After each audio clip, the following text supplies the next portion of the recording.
Our second session this morning on technology and the media and modern statecraft really came out of the Center Directors meeting in Washington in September, where we were wrestling with what's happened not only in the region over the past year or so, but with how communications are changing and how people are communicating with one another. That is different today than it was even just a few years ago. So we're very lucky to have Sheldon Himelfarb and Shamil Idriss here to meet with you. You've got their biographies in your packet, so I'm not going to go over those. And I will just, as quickly as possible, turn the program to Sheldon. All right. Thank you, Tyler. You can't have a media discussion without having media, right? So I've taken the liberty of providing you with some slides to make the case. But first, I just want to thank you, Tyler, thank Ambassador LaRocco and Professor Idriss, and thank you all in this audience for really providing me with such a valuable experience. This was my first NISA meeting, and I confess, coming from Washington, the land of a million think tanks, I had my doubts. But after listening here to the last 2 days, to this extraordinary combination of strategic thinkers and strategic doers, I've learned a great deal. So thank you again.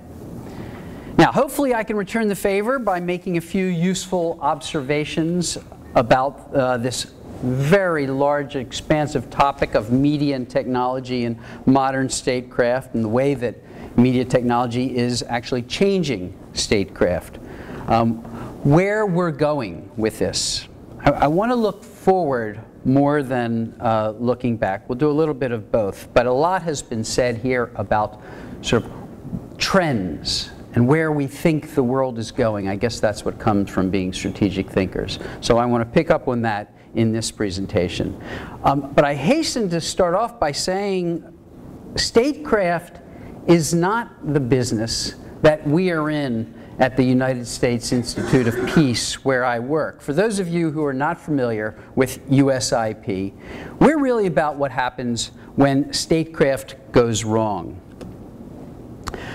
This is our new headquarters in Washington. As you can see from this paraphrasing of our mission statement down at the bottom here, USIP provides and uses the analysis, training, and tools that help to prevent, manage, and end violent international conflicts, promote stability, and professionalize the field of peacebuilding.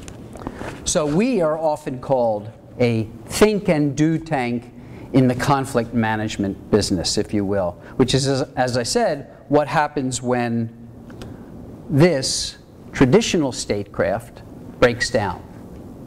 Now, I really like this picture because I think it captures what comes to most people's minds when they think of the word statecraft. Governments conducting business with governments, negotiating agreements, signing treaties, bankrupting economies. No, I didn't mean that. Sorry. I meant to say bailing out economies. But I would submit to you that this one-dimensional picture of statecraft is increasingly a thing of the past. Statecraft is undergoing a dramatic transformation for lots of reasons, but at its core is one very simple fact. We are all media makers for a global audience. For the first time in human history, ladies and gentlemen, almost anyone can create messages or take pictures and send them around the world with the push of a button. Cell phones have become so cheap and so pervasive that even people living in abject poverty from Haiti to Afghanistan have them. And we hear stories about people feeding their cell phones before they feed their stomachs. Let me just give you a couple of statistics that I think help to make this ubiquity of this information come alive. There are today over 500 million Facebook users worldwide. So 1 in every 13 people 2/3 of these are under 35 years old. Over 50% of them log in every day to their Facebook account.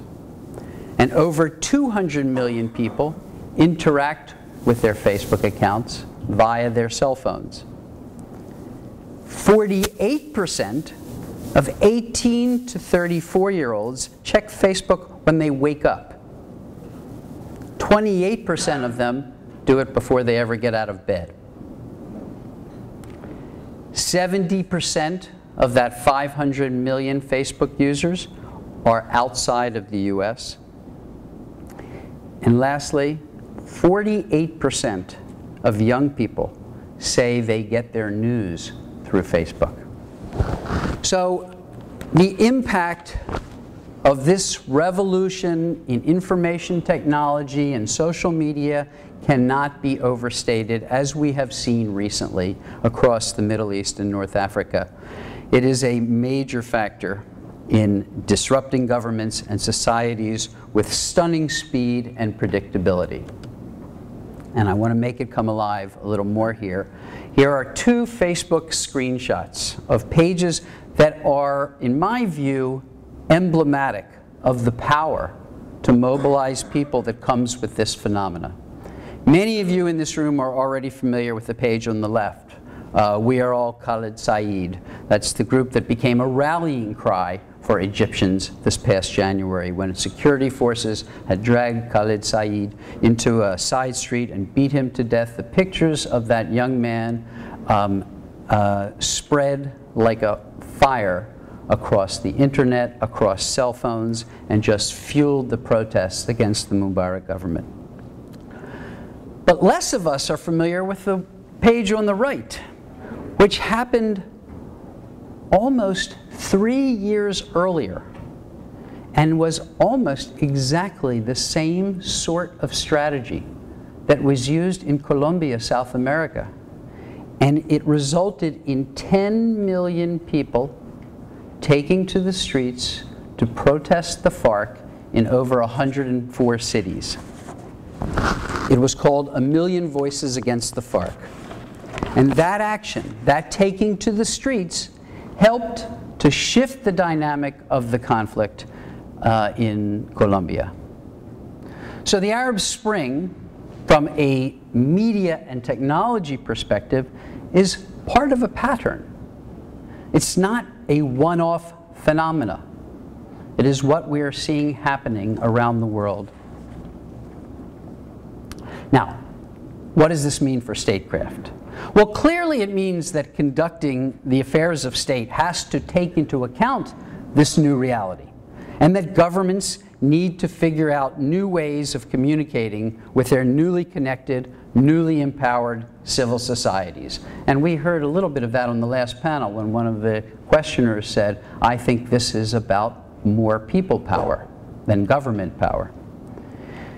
But this doesn't simply mean now, for statecraft, that governments should go out and create Facebook pages, or they should now have their cabinet members start Twittering all the time.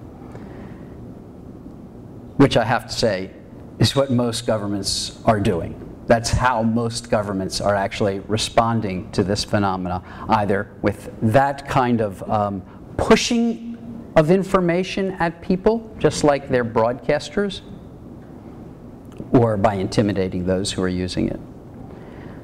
The most promising strategies that I want to highlight for you now are really what I would call engagement strategies. Let me show you what I mean, and here I want to ask you to lift up and look beyond this region in order to really understand where statecraft is heading. As I just showed you, if more of us had been paying attention to what was happening in Colombia, let's say, in 2008, it might not have come as such a surprise when Wael Ghonim, the unknown Google executive, did what he did with Facebook in 2011.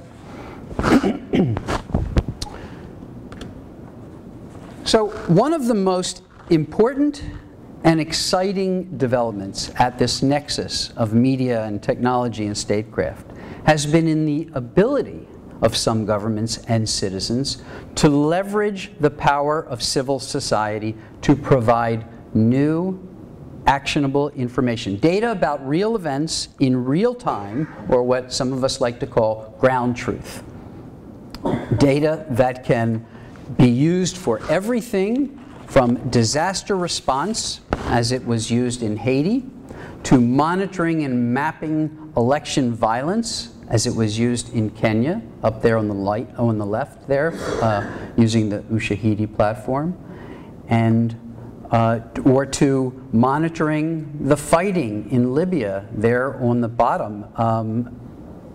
That monitoring was done for UN OCHA by volunteers at a time when journalists could not move around the country. In all three of these cases, information was crowdsourced, as we call it, and then used by governments and organizations like the UN. Now let me just drill down into one of these cases, because I think it helps this idea of crowdsourcing information come alive. Haiti was really the coming out party for using this kind of data this way. The potential of crowdsourcing information from mobile phones had been discussed a lot, but it had never been really made actionable at a government level. Now, let me tell you what happened here in Haiti. Within hours of the earthquake, a group of volunteer techies had set up a helpline and arranged for the sole functioning national radio station in Haiti to broadcast that number that you see there on the right, 4636. Broadcast throughout the country. If you are trapped under rubble, if your community has special needs, if you're seeing violence or worried about violence, text your needs to 4636. That information, those calls for help, were then taken by a group of volunteers that were scattered around the world. The numbers were being received in a variety of places. The text messages were received in a variety of places, including largely in a basement of Tufts University in Boston, where there were students and members of the Haitian diaspora living in the US collecting this information. And these calls came in by phone, by text messages, and at the same time, volunteers were also going online, scanning whatever twittering was going on in Haiti, scanning Facebook, scanning blogs, scanning everything they could to find more information that could be used to try to provide situational awareness in Haiti.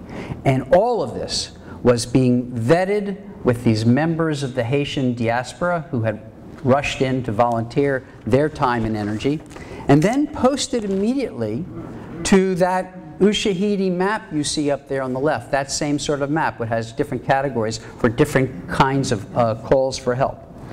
What is remarkable here is that within 24 hours, this map became the map of choice for the International Red Cross, for the Marines, for the National Guard, for Haitian police.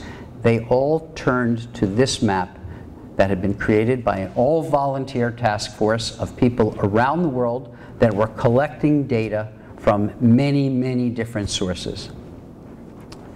So,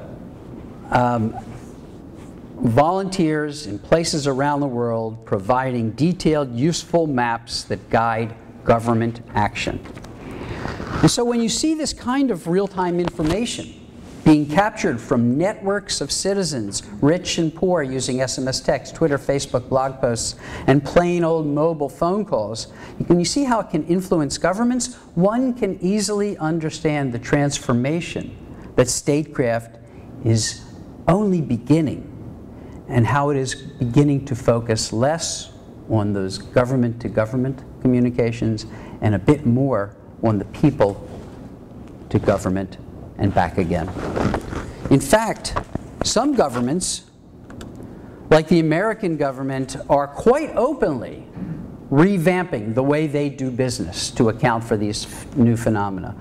Here you're looking at a big program announced with a lot of hoopla last year by Secretary of State Hillary Clinton called the 21st Century Statecraft Initiative. It doesn't ignore traditional foreign policy tools, but it calls, as you can see there in the text, it calls for the complementing of traditional foreign policy tools with newly innovated and newly adapted instruments of statecraft that fully leverage the networks, technologies, and demographics of our interconnected world. Translation, they're shifting resources away from government to government communication towards empowering civil society. And if you look on the left there, the M-Women program is just one of the components of this initiative, and that's trying to close the gap between men and women when it comes to access to mobile phones around the world. And on the right, you can see a program that states supported in order to raise money for flood victims in Pakistan through SMS-based donations. And there are lots of other components of this State Department's 21st Century Statecraft Initiative that I'm not going to go into here, but at the heart of all of them, it's about forming and enabling networks of citizens with information technology. So you can see that the transformation in statecraft goes well beyond the sensational headlines that we are all reading every day about some so-called Twitter revolution or Facebook revolution here. It is just beginning, I might add. There are technology developments that are on the horizon whose implication for modern-day statecraft is really hard to predict, and I want to show you some of those. Called them game changers here, but they're all at various stages now of taking shape, of really becoming actionable.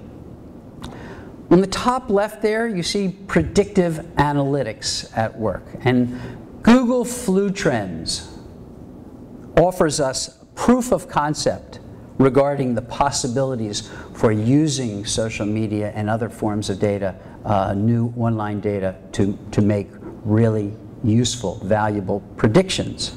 They did it by analyzing searches done for flu-related terms and symptoms to understand where the next outbreak in flu was likely to occur. Now, there are legions of people in universities, in government agencies, that are doing the same sort of social media aggregation, figuring out algorithms to sort through news feeds, etc., to see if they can predict when violence might occur. There's a project on genocide prevention. There's other projects on trying to predict economic trends. I'm sure you've read about projects that claim to be able to predict the way the stock market is going to go just by scanning and processing Twitter feeds.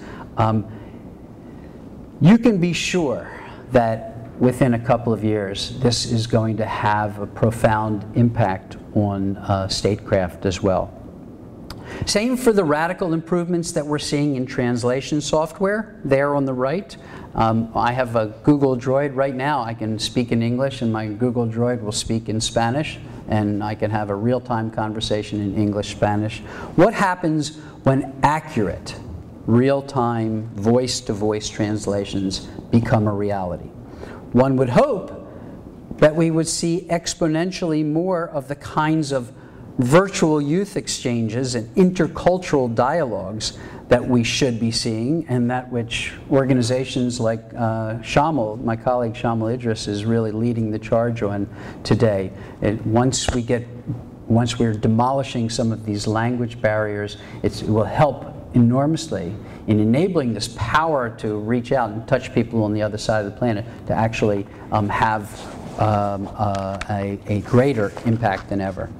Now, I'm the first to admit, these innovations that I'm talking about on this page are still down the road a bit, but I wanted you to see where we're going. This is a strategic thinking room, and I wanted to give you a sense of what I am confident is down the road for statecraft. But there is another important development at this nexus of statecraft, media, and technology that I want to mention because it is happening right now. And that is what's happening in international broadcasting. It's really interesting to me that at the same moment when technology is essentially making all of us a kind of a broadcaster, that we are seeing greater competition than ever between the international broadcasters out there. About 3 years ago, you might recall, there was a whole lot of discussion about the death of conventional media, about the death of what my friends like to call the dinosaur media, TV, print, radio.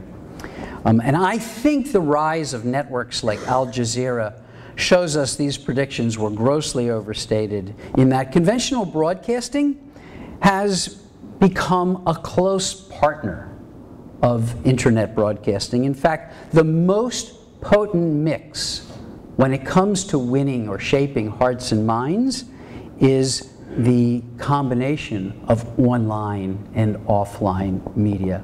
We did an analysis of Twitter in the weeks leading up to the fall of the Mubarak regime.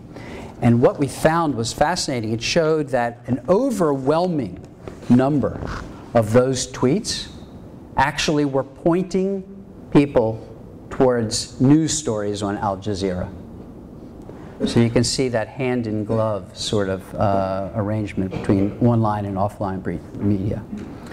What has changed, of course, is what constitutes news and where it comes from. Today's broadcasters rely more than ever on those first-hand reports from citizens on the ground truth. You see this all the time on Al Jazeera, especially. It's part of the key to their success. They were one of the first broadcasters to embrace the social media that was and incorporated into their regular programming. It's a lot cheaper than paying for more professional journalists, and the public happens to love it. Whether or not we are better informed as a result of it remains to be decided. What also remains to be seen is the impact of China's new investment in international broadcasting. That's why you see CCTV up there on the right. CCTV is just one of the piece of the massive, unprecedented sums that the Chinese are pouring into broadcasting, which, interestingly enough, at a time of massive budget scrutiny and budget cuts around the world, the Chinese jumping into this broadcast business has almost fueled a kind of 21st century broadcasting arms race, at least with the US broadcasters like Voice of America and the other government-funded networks, RFE, RFL, Al-Hurrah, and so forth. Finally, and then I'll sit down, I would be remiss if I didn't acknowledge that all of this new media and technology, of course, has a darker side as well for statecraft. I've just got 3 examples on this page. I could have dozens of examples. Here you see internet censorship and intimidation. Digital media creates digital footprints, fingerprints, which makes it pretty easy for repressive regimes to try to crack down on folks. Everyone here knows well about the power of how technology and drones have changed the landscape. And of course, cyber warfare and Stuxnet viruses and so forth are here to stay.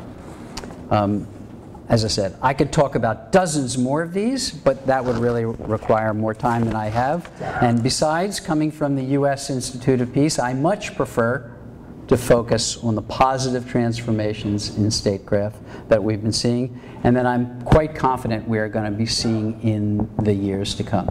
So thank you very much for listening. I appreciate it. I hope it's been useful.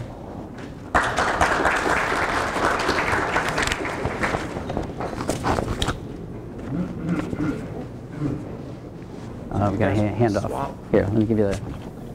Okay, if you will bear with us a moment while we do a technology shift, I would be, and the floor is yours, Shamil. Thank you, Tyler, and thank you, ladies and gentlemen, for your attention. Like Sheldon, it's my first time in this gathering, and it's really an honor to be before such an esteemed group. As was mentioned, I'm the CEO of an organization called Soliya, which is an international nonprofit organization that focuses on developing and supporting a diverse global community of young adults to use new media technologies to foster better understanding and cooperation between their societies. I'm not going to say a lot about the work that we do. I'm happy to talk to others about that. What I thought I would focus on today are really 3 points. And some of these will echo, I think, the points that Sheldon has made. He's one of the leading thinkers and trackers of the development in media. I want to talk about what I think is important in those trends and why does it matter.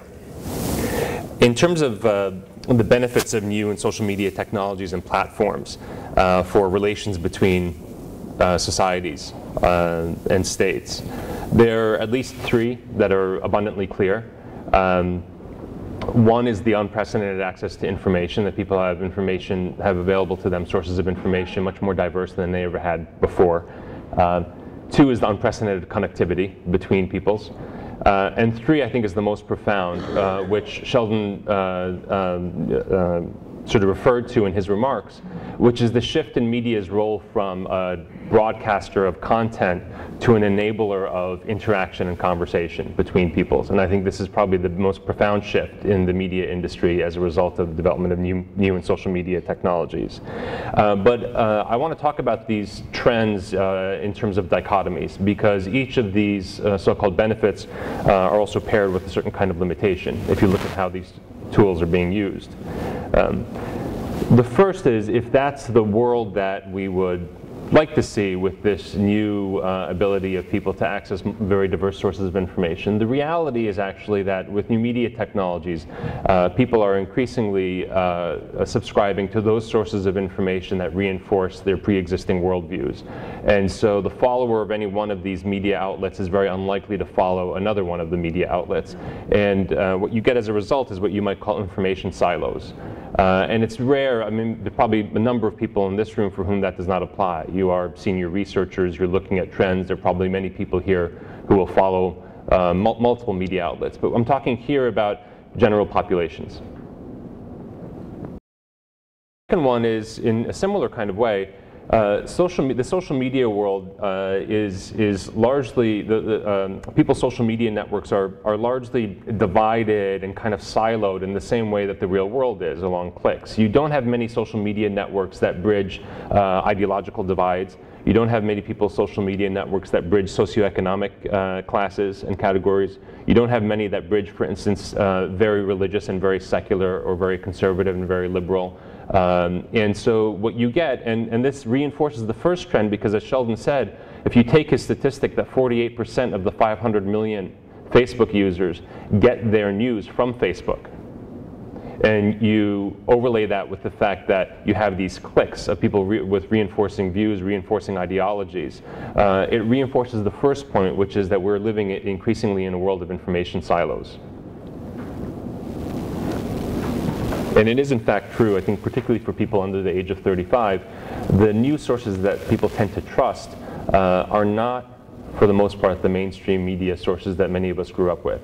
They tend to be their friends and contacts and networks. The information they get from those is faster, and they tend to trust them more, and those are that's the information that they tend to share more. Finally, and if you'll forgive the sort of lighthearted approach to this, with regard to the fact that new media enables this profound shift from content to conversation, from just pushing information out to actually enabling interaction. The reality is that in many of the platforms that enable this kind of interaction in the new media space, the interaction is quite polarizing. Because unmoderated chat tends to polarize.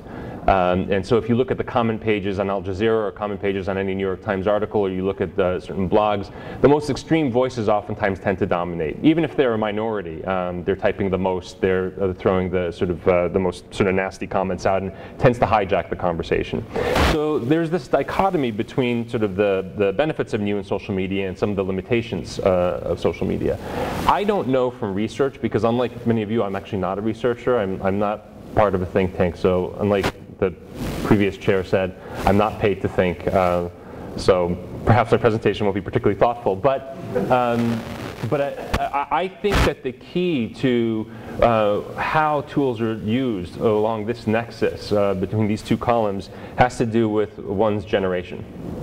And I think what's important, as we shift from the trends to what I think is important, I think the important thing is not to focus on the technologies. It's to focus on the generational mindset of a younger generation now that I think is both reflected by and accelerated by new media technologies. I think probably every generation thinks that what's happening to them is unprecedented and has never happened before, and we're probably usually wrong. I will nonetheless say that I think there's probably never been as profound a disconnect between how a younger generation gets its information, shares its information, establishes relationships, and mobilizes itself than the older generation does. I think if you look at how people under the age of 35 across the world are getting their information, how they're sharing it, how they're meeting new people, and how they're mobilizing, it's profoundly different from how those over the age of 35 are, because they grew up with these technologies. They're not an exotic thing on which they overlay a certain ideology. The technologies have actually helped inform their ideology and their approach, their worldview, and the way that they're dealing with things. And I think it's the mindset that then becomes key. Part of that mindset is no boundaries. And I think this relates to what Ambassador Fahmy said earlier today about the profound challenge to identity formation in the new world. Traditional categories of identities are, I think, really challenged. And when we talk about statecraft, I think part of what's interesting, I understood Ambassador Fahmy to be talking particularly with regard to events in the Arab region, that one of the elements of identity that may be heightened in coming years is nationalism. I think the long-range trend is a decreasing importance of state identity for people, for the younger generation as they get older and older. And I think that's going to have real profound implications for whether people-to-people engagement is really about state-to-state or whether it's about something else altogether. Different identification of issues that people care about, agendas that people set as distinct from state-to-state interaction. I think that the relevance of the state is really, as part of one's identity, is going to be challenged by the fact that increasingly one's education, one's information, and one's community are no longer determined by geographical location or geographical proximity. So, I have family here in Turkey. Last night I crossed over to the Asian side and I had dinner with my grandmother and my aunt. And my aunt was telling me about my cousin with whom I grew up. He's 10 years younger than me. And she was talking about the education system, and I was asking her specifically about the Fethullah Gülen movement, and it's just really come to the fore in my eyes for the last several years, although it's been around for decades. And she was saying, I sent my cousin, I sent him to French school growing up, and we all, those of us who had means, we sent our kids to English schools, French schools, etc. And it was excellent education, but you do really see that they grew up with a certain kind of disdain for their own culture and identity. They sort of looked down on things Turkish, and they were very oriented towards the West. It was not necessarily something that was specifically educated for, but it was just what they grew up with. They grew up not really their religious identity not being particularly important to them, and having a sort of a view of their own culture and community as not the pinnacle to strive for, but a place to eventually get out of, right? And she was saying with the Fethullah Gülen movement in the schools, some people have very strong views about it. She talked about other family members of mine, often a village about 2 hours east of here, who are really quite opposed to the ideology and just, frankly, religion in general, but are sending their kids to these schools developed by that movement because it's excellent education, and the kids love it. They say they come home and they actually really love the experience that they're having. It's fantastic. They don't even know, the parents don't know why they particularly love it, but it's going quite well. And she said, they're now establishing these schools. They've been established all over the world, very heavy concentration in Africa. And you can imagine, for whatever else people are getting out of it, their orientation will be increasingly Turkish in a way. And I think this is one example of something that I think generally is going to be happening increasingly, which is that where people get their education and how it orients them is increasingly not going to be bounded by one's nation. It's going to be an increasing openness to international sources of information and education from the youngest ages. And I think that's going to have such a profound shift on people's identity formation that we can't even, frankly, understand it very well until we get probably a generation or two down the road. Similarly, sources of information. Al Jazeera, I think, was probably the first example of a counter-narrative with global scope. So the narrative that came across to people following mainstream news once Al Jazeera came to the fore was just fundamentally different. And I think from a very young age, people who were watching Al Jazeera had a very different kind of formulation and ideology that they developed, because it wasn't just the BBC or CNN to which they looked for information that they could rely upon. There was now a different approach with, frankly, different assumptions and perspectives integrated into it. So I think this issue of no boundaries has a lot embedded within it. That goes to identity formation. I think the second part of the generational mindset is that people are skeptical of the old divides. They're skeptical of the old identity markers. They're questioning of these things because from a young age, they've been able to bridge those divides, whereas the older generation did not. I think it makes it much more difficult, frankly, to manipulate people along the old divides, along identity-based divides. And I think we've seen in some of the more impressive uses of new media technologies to mobilize, we've seen an extraordinary unity across demographics that older generations are not used to seeing coalesce together. That's certainly true in Egypt, across whether it's the Islamist, secularist, communists, whatever the divides are around the movement. Years before, in some ways not nearly as dramatic, in some ways for an American, incredibly dramatic, with the election of the first African-American president in our country, how the demographics that mobilized in support of that presidential candidacy were just unprecedented. The people who were coming together across divides you just weren't used to seeing. And I think that a lot of that has to do with this generational mindset and the people who sort of drove these movements.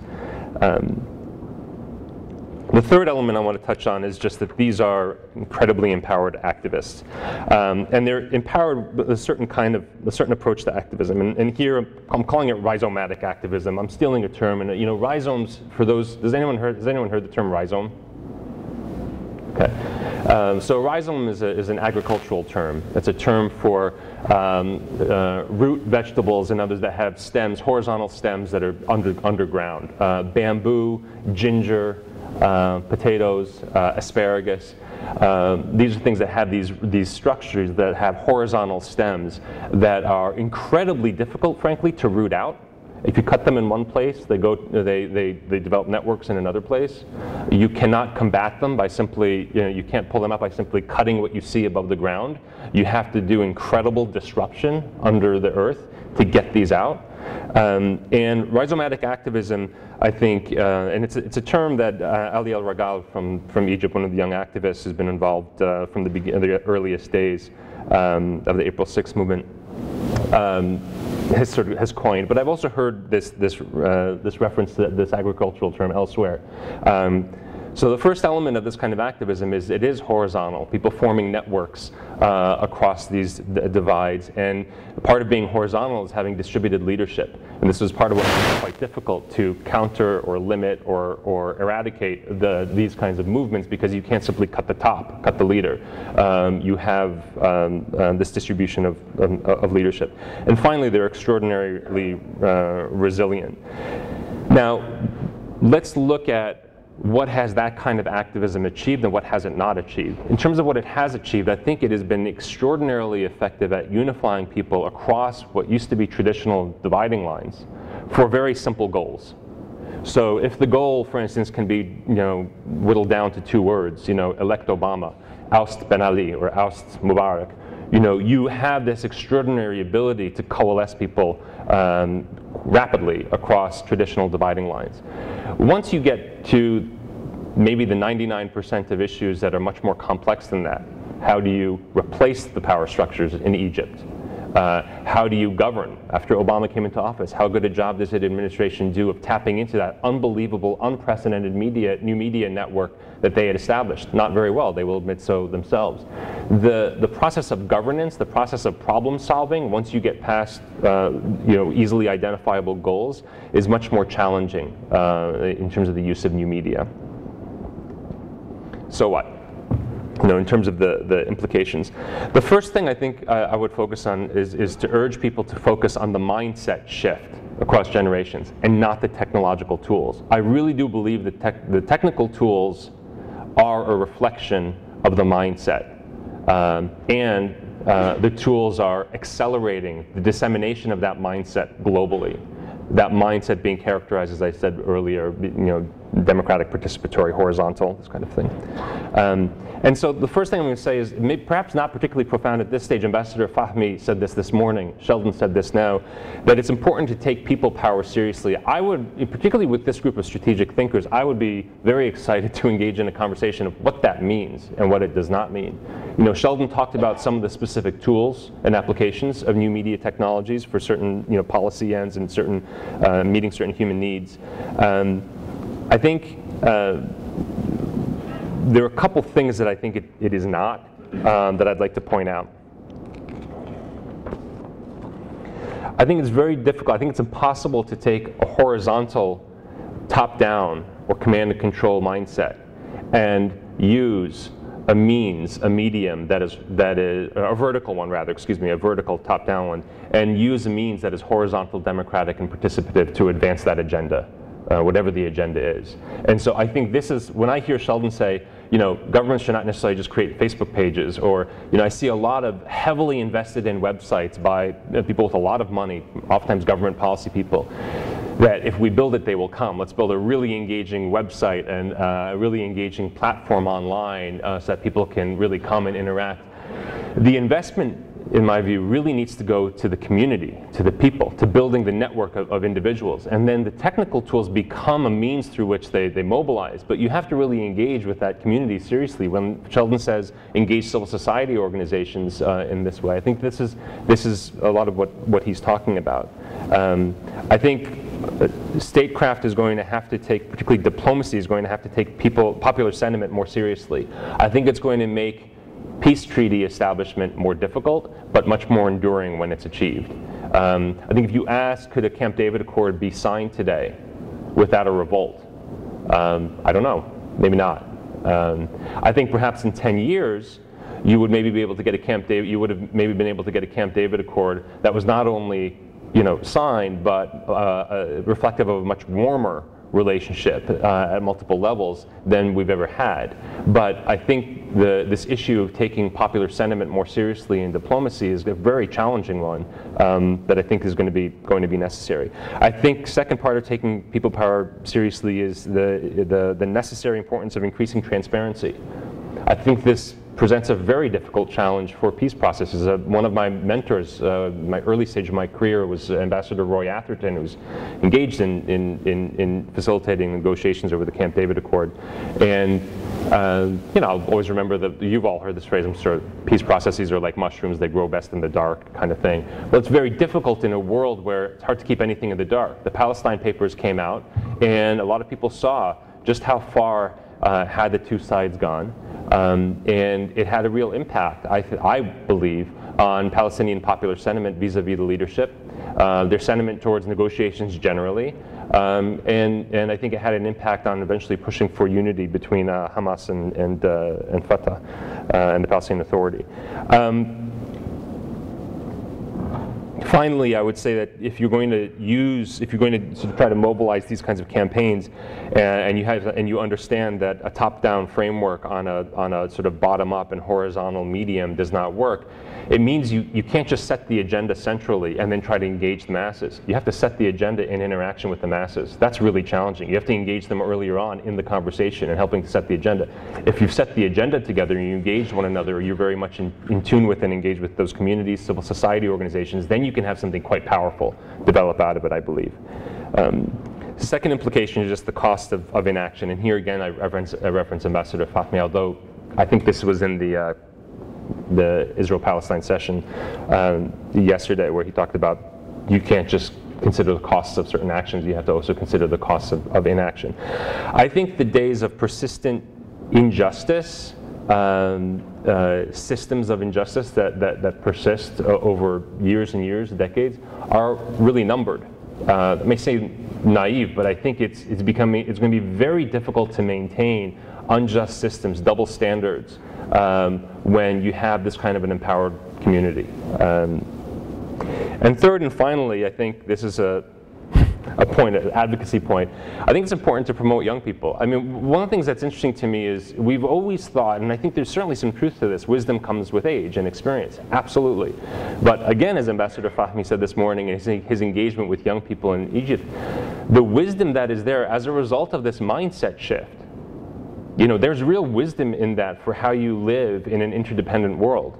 And, you know, I think it's going to be very difficult for older generations to engage with these technologies as they advance diplomacy and people-to-people relations without, frankly, the engagement of young people from the beginning, at least for the next generation or so, until some of those young people do get older. But even then, the technologies are advancing so fast.